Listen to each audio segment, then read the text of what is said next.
All right. Hey, everybody. Welcome to the watching portion of this week's PWR Power Up. Maude, Garrett, and I are super excited because if you've seen any of the previous episodes of Power this week, you know that our special guest is Deborah Ann Woll. She's absolutely amazing. Let's go ahead and bring her in now to tell us all about what you're watching. Thanks so much. How are you, Deborah? I'm good, thank you. How are you? Good. Yeah. So, when I saw this is a blast from the past. Yeah. I used to watch news radio. Was it the mid or late 90s? Tell us all about this. Mid-late 90s. Mid-late 90s. It's very hard to find. The only way I have it and can watch it is on DVD. And they're like old DVDs where it's like there's not even like an interactive menu. There's like just play all the episodes or play an episode. So it's a very old set. I don't know. A lot of it is maybe like Canadian comedy. Like for some reason that it's Phil Hartman and Dave Foley. And then I've been a huge fan of Stephen Root. Andy Dick, he might even be Canadian. I'm not sure. Andy Dick, Laura Linney. No, not Laura Linney. No, Laura, no, not Laura. It's He's from Laura Tierney. Maura Tierney. There it is. Wow. I don't know. It's just a really funny workplace comedy. It's I don't know. It tickles me. There's an amazing. Oh, am I frozen? My back. There we go. My favorite episode is James Caan comes on to watch Phil Hartman's character Bill McNeil because he's going to do a part in a movie where he plays a radio guy, and he becomes less and less fascinated with Phil's character and more fascinated with Andy Dick's character because he plays Matthew, who is sort of strange and sensitive, and the physical comedy, it's literally clowning. It's at a very high level of nuanced clowning that happens there, and James Caan is such a good dry humor, and it's a lot of fun. Now you said you really like Canadian comedy. How would you classify Canadian comedy? Well, like at SCTV, SCTV, Kids in the Hall. Mike Myers came from there, Martin Short. Okay. Just some, really incredible comedy has come out of Canada. Grassley is Canadian. Yeah, there you go. Mm-hmm. And so, I think, I don't know if it's something in my sensibility that likes that or, responds to that kind of comedy. Neil Patrick Harris is Canadian. Mm-hmm. There's something about that type of sort of comedy that just appeals to me, and maybe because they have a bunch of Canadian actors, it could be that I don't know that it appeals to my sense of humor. Was Phil Hartman doing this when he was at he would have been The Simpsons, right? Oh, I don't know, maybe it would have been, I think, his post SNL days.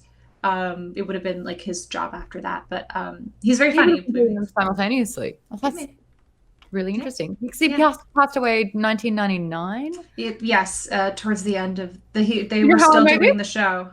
Because he's a voice character in Kiki's Delivery Service. Oh, interesting. Yeah, and I went down that rabbit hole as well. Oh my gosh, this is like strangely interconnected. Yeah. Yeah. That's fun. It's silly. I enjoy it. I feel like news radio is just something that like kind of had a really massive moment. How many seasons did it end up getting? It's 5 seasons, I think. It was huge when it came out. I don't remember. I don't know. We were pretty young. We were still in like middle school when it was coming out. I watched it a little bit when it was on, but I remember in reruns I would tape them because they'd play like 2 of them from like midnight to 1 a.m. or something like that. So I would set up the VHS player, the VCR, and I would record them every night and then watch them the next day after school. I don't know. I liked the kind of silly humor. I also like Mystery Science Theater. As you can see, is one of my favorite shows, and that's a Midwestern kind of Canadian, passively sense of humor. So something about that appeals to me, and I think it's a little bit silly. I would specifically tape it to watch. Could you give us like the one line elevator pitch for news radio? Sure. I guess, like a dysfunctional workplace in a declining market for it, and their sort of interactions. but yeah, it's again, it's a lot more, a little sillier and a little goofier than I think what we're used to in our workplace comedies. It's a precursor to The Office and all those kinds of shows. I also feel like, what was that sitcom that had David? He played Joe Dirt. Help! He worked at a magazine. Just Shoot Me. Thank you. I think feel like David Spade. Thank you, and I feel like Just Shoot Me kind of took the mantle from this show. Could have been, yes. That could be. I don't know that show as well. There's something scrappy about news radio that appeals to me. It feels a little like, yeah, we were, maybe we were never number one, but we were always in the running, I was gonna say I really like Maude, but I couldn't remember her name. She's incredible. She's so funny. And then if you watch her in The Affair, she's just a tremendous actress. Definitely one of my inspirations when I was young and sort of looking to do this as an adult. Yeah. I just remember her being in Liar Liar, and she was just great. Oh yeah, that's right. Yeah. Because, she was like probably 29 and playing a 10-year-old's mum. Yeah. Well, and then, so Stephen Root is the sort of owner of the news station on news radio. And then he was in the first season of True Blood. And I never got to like specifically work with him. But that for me was like my big, like, oh my God, I'm on a show with Stephen Root. This is so exciting. And he signed my news radio DVDs. So, Steve Root, if you ever see this, you made my day. When you signed my news radio DVDs. Obviously you're asking. You probably don't even remember DVDs. It's not like I just happen to have these DVDs. If you want to sign them, do it. If you don't, I don't care. That is so fun. I love that so much. And I'm being told that actually ties in very well to our first Bombs Away Q&A question. So let's go ahead and move on into that and welcome back Amy. Hi, Amy. Hi. So, really quickly, before we go into that, because you were just saying that you got to work with someone that you idolized and was really amazing in society hyperventilations. Amy's having that with you. Oh, yeah? Yeah, I love your stuff. Oh, thanks. Yeah. You were fantastic in freaking Daredevil. It's insane. Thank you. I'm sorry, Amy. So this question is actually from Nathan from our Patreon, geekbomb.com. Okay, so this one asks, what is the weirdest place or situation where you have been recognized by a fan? And of course, get those Twitch questions rolling.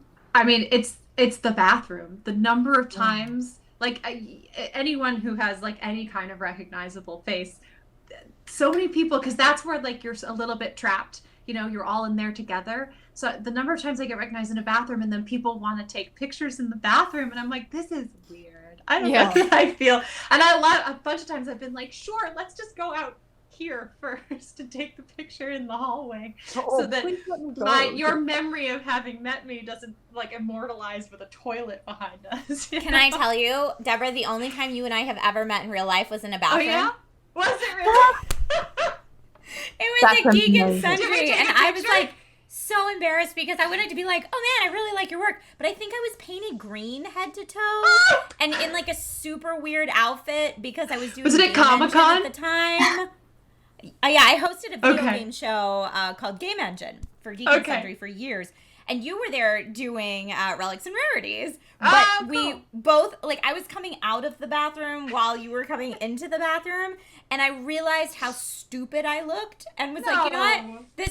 This will be the time that I just hold the door and say thank you. And we will meet at another time when I don't look like an idiot. Well, now we actually get to meet and I get to know something about you. Totally. Conversation. This is really good. I would not have been offended if you'd said hi. But if you'd wanted a picture, I would have encouraged us to go in the hall.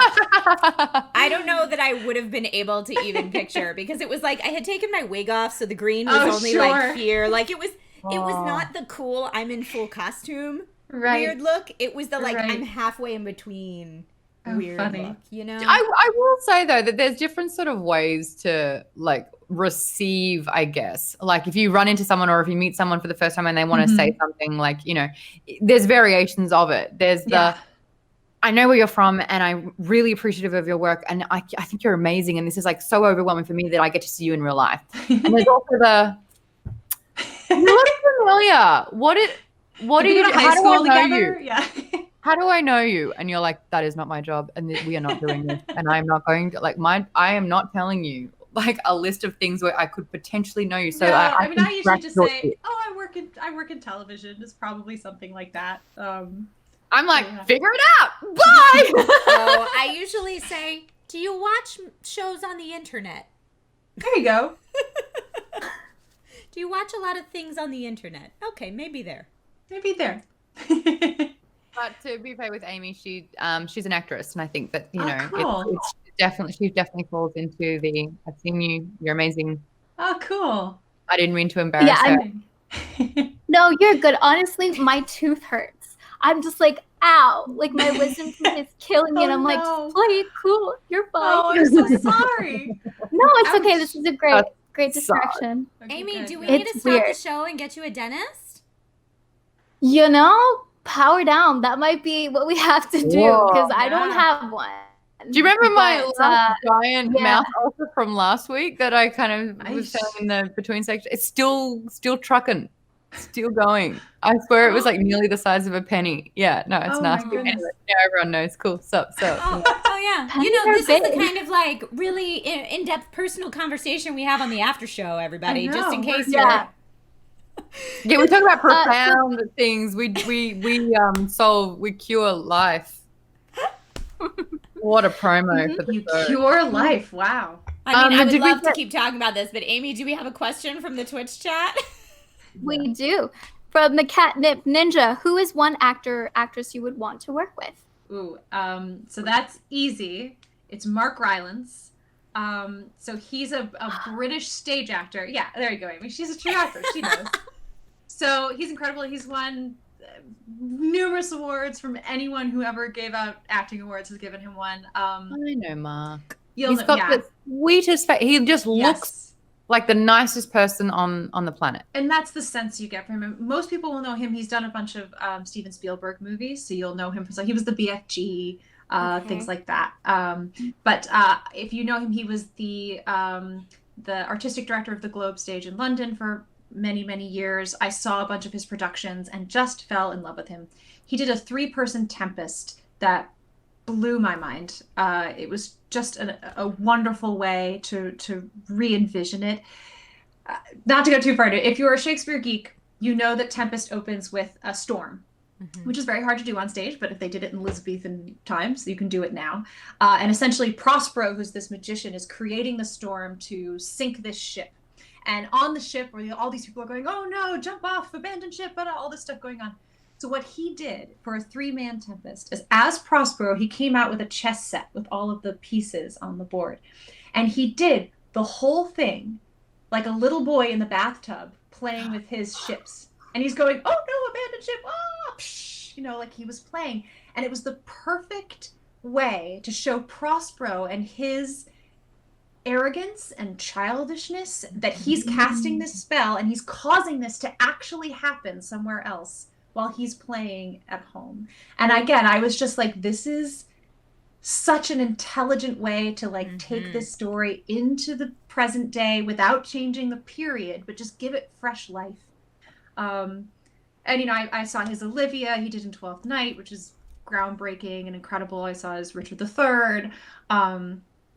I'm forgetting the name of it, but he had that incredible modern play that he won the Tony for. I'm just forgetting the name of it. I'm so sorry. But he blew us out of the water with that.